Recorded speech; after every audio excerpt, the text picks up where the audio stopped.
YouTube channel इंकशाफ पर professor Amjad नज़ीर नाजुक हाज़िर है और आदाब अर्ज़ करता है। आज का प्रोग्राम कविता में हम एक गज़ल पेश करेंगे। ये पंजाबी प्रोग्राम और पंजाबी गज़ल हाज़िर खिदमत है। ऊँट घोड़े चढ़ सवारी कर, ऊँट घोड़े चढ़ सवारी कर, हालत वांग मुसाफिर तारी कर। ऊँट घोड़े चढ़ सवारी कर, हालत वांग मुसाफिर तारी कर। रोंद मारिया खेड खराब हुंदी, रोंद मारिया खेड खराब हुंदी, जो करना है अपनी वारी कर। ऊँट घोड़े चढ़ सवारी कर, हालत वांग मुसाफिर तारी कर।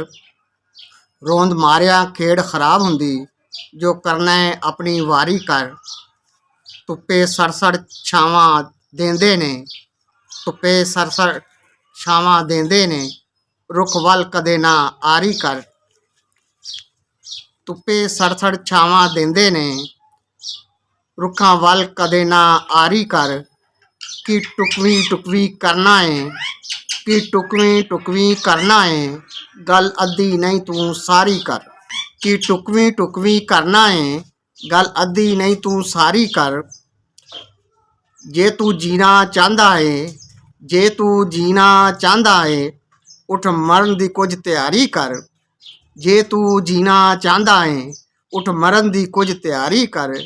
फैज़ लभना गल ए चंगी है, फैज़ लभना गल ए चंगी है, मंग जिंदगी ना अयारी कर।